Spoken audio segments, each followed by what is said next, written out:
অতিরিক্ত মা ভক্ত ছেলে, যার মানসিকতা ছোট। ছেলেকে হানিমুনে পাঠিয়েও যে ব্যক্তি তাদের সাথে হানিমুনে যেতে পারে। ছেলের বউকে যে কাজের লোকেরও যোগ্য না, এই কথা বলতে পারে ছেলের মৃত্যুর পরে। ছেলে মারা গেছে সেই শোক তো নাই, 7-8 দিন হয়ে গেছে, হতে না হতে গোগ্রাসে গিলছে আর বউয়ের নামে দুর্নাম করছে। এই ধরনের মা আর এইসব মায়ের ভক্ত ছেলেরা যেন কারো শাশুড়ি আর স্বামী না হয়। বিসিএস অফিসারের কথাই আমি বলছি, পুলিশ, পলাশ সাহা নাম তার। এক জায়গায় দেখলাম একজন লিখছে তার ওয়াইফ নাকি প্রেগনেন্ট, সে মনে হয় জানতেই পারেনি।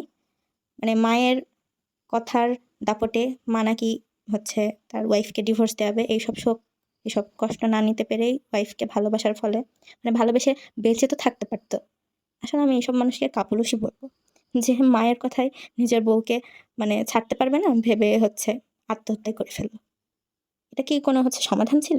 না ভাই। মা তো দেখেন, মায়ের আরো ছেলে আছে, সে কিন্তু ঠিকই আছে। যা কিছু গেল সবকিছু বউটারই কিন্তু গেল।